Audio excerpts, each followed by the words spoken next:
पश्चिम महाराष्ट्राच्या राजकारणात सध्या काहीतरी मोठं घडतंय, ज्यामुळे शरद पवार गटात खळबळ माजली आहे। काही माजी मंत्री आणि आमदार अचानक पक्षाची साथ सोडण्याच्या तयारीत असल्याचं बोललं जातंय। करमाळा, सोलापूर, जळगाव आणि पुणे जिल्ह्यातील नेत्यांच्या आगामी निर्णयांवर सगळ्यांचं लक्ष लागलंय। कोण पक्ष सोडणार आणि कोण सत्ताधारी गटाकडे वळणार हे अजून निश्चित झालं नाही, पण वरिष्ठ नेत्यांच्या राजकीय हालचालींवर सगळ्यांच्या नजरा आहेत। त्यामुळे आगामी निवडणुकांमध्ये कोणाला फायदा होईल आणि कोणाला स्थानिक स्वराज्य संस्थांच्या निवडणुका जड जातील हे बघणं महत्त्वाचं ठरणार आहे। महाराष्ट्राचे राजकारण येत्या काळात काय वळण घेणार, शिवाय शरद पवारांची साथ कोणकोणते आमदार सोडणार आहेत आणि का सोडणार आहेत, सगळं जाणून घेऊया या व्हिडिओच्या माध्यमातून। पश्चिम महाराष्ट्रात शरद पवार गटाला सध्या मोठा धक्का बसण्याची शक्यता आहे। करमाळ्याचे आमदार नारायण पाटील शरद पवारांची साथ सोडून एकनाथ शिंदे यांच्या नेतृत्वाखाली शिवसेनेच्या मार्गावर जात असल्याची चर्चा आहे। सोमवारी नारायण पाटील यांनी शिवसेनेच्या पदाधिकारी मेळाव्यात हजेरी लावली आणि यापुढच्या निवडणुका उपमुख्यमंत्री एकनाथ शिंदे यांच्या गटाबरोबर लढणार असल्याचं त्यांनी स्पष्ट केलं। या घोषणेने शरद पवार गटात मोठी खळबळ माजली आहे। यापूर्वी मोहोळचे आमदार राजू खरे शिंदे गटात सामील झाले होते आणि आता करमाळ्याचे नारायण पाटील हे देखील शिवसेनेच्या गळाला लागल्याची चर्चा सुरू झाली आहे। त्यांनी स्पष्ट केले की भविष्यात एकनाथ शिंदे यांच्यासोबत एकत्र काम करणार असून गटबाजी न करता आगामी स्थानिक स्वराज्य संस्थांच्या निवडणुका एकत्र लढवल्या जातील। नारायण पाटील हे माजी उपमुख्यमंत्री विजयसिंह मोहिते पाटील यांचे कट्टर समर्थक आहेत आणि त्यांच्या भूमिकेमुळे सोलापूरच्या राजकारणात मोठी खळबळ माजली आहे। दुसरे आहेत वडगाव शेरी विधानसभा मतदारसंघाचे आमदार बापू पठारे। मुळात भाजपमध्ये असलेले पठारे विधानसभा निवडणुकीच्या पार्श्वभूमीवर शरद पवारांच्या राष्ट्रवादीत प्रवेश करून उमेदवारी मिळवली होती। त्यांनी अजित पवार गटाचे उमेदवार आणि तत्कालीन आमदार सुनील टिंगरे यांचा पराभव करत विजय मिळवला। त्यामुळे पुणे शहरात शरद पवार गटाला एकमेव आमदार मिळाला। सध्या मात्र दसऱ्यापूर्वी बापू पठारे यांचे चिरंजीव भाजपमध्ये प्रवेश करणार अशी चर्चा आहे। असं सांगितलं जाते की 2, 3, 4 प्रभागात जर त्यांच्या जवळच्या पदाधिकाऱ्यांना भाजपने उमेदवारी दिली तरच ते पक्षात येणार आहेत। याबाबत 2 दिवसांपूर्वी बैठकही झाल्याचं बोललं जातं। आमदार पठारे हे पूर्वी भाजपात असल्यामुळे पक्षाच्या नेत्यांशी त्यांचे चांगले संबंध होते।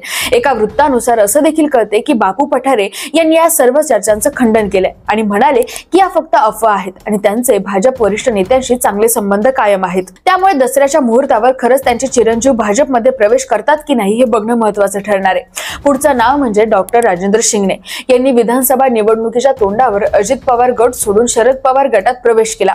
सुरुवातीला ते शरद पवारांचे एकनिष्ठ समर्थक मानले जात होते, पण राष्ट्रवादीत 2 गट निर्माण झाल्यानंतर त्यांनी सहकारी बँक वाचवण्यासाठीच कारणं देत अजित पवार गटात गेले।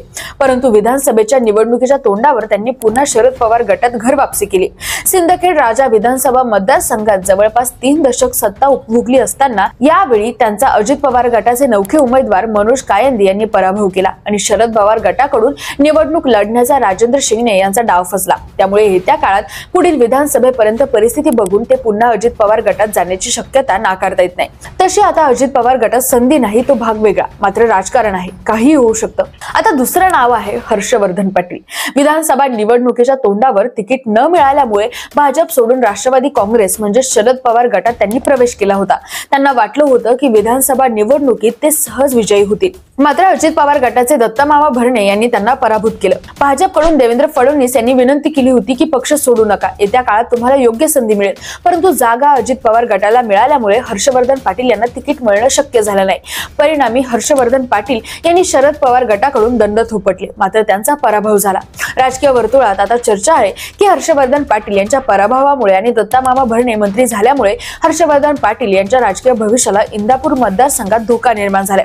जर शरद पवार गटात त्यांना भविष्यात संधी दिसली नाही तर ते पुन्हा भाजपमध्ये जाण्याची शक्यता नाकारता येत नाही। त्यामुळे येत्या काळात त्यांच्या राजकीय हालचालींवर सगळ्यांचं लक्ष लागून राहिलंय। तर पश्चिम महाराष्ट्राच्या राजकारणात शरद पवार गटाला मोठे धक्के बसण्याची शक्यता आहे। नेते कोणत्या गटाकडे झुकतील, कोण पक्ष सोडतील आणि यामुळे येत्या निवडणुकीवर काय परिणाम होईल हे बघणं महत्त्वाचं ठरणार आहे। नारायण पाटील, बापू पठारे, हर्षवर्धन पाटील आणि इतर नेत्यांच्या निर्णयांकडे सगळ्यांचं लक्ष लागलंय। या हालचालींमुळे पक्षांतर्गत खळबळ वाढली असून राजकीय गणित अद्याप अस्पष्ट आहेत। शरद पवार ही गळती कशा प्रकारे रोखतात आणि काय प्लॅन आखतात हे बघणं महत्त्वाचं ठरणार आहे। बाकी तुमचं यावर काय मत आहे कमेंट करून नक्की सांगा आणि सोबतच मराठी मंडळीला सबस्क्राईब करायला विसरू नका। धन्यवाद।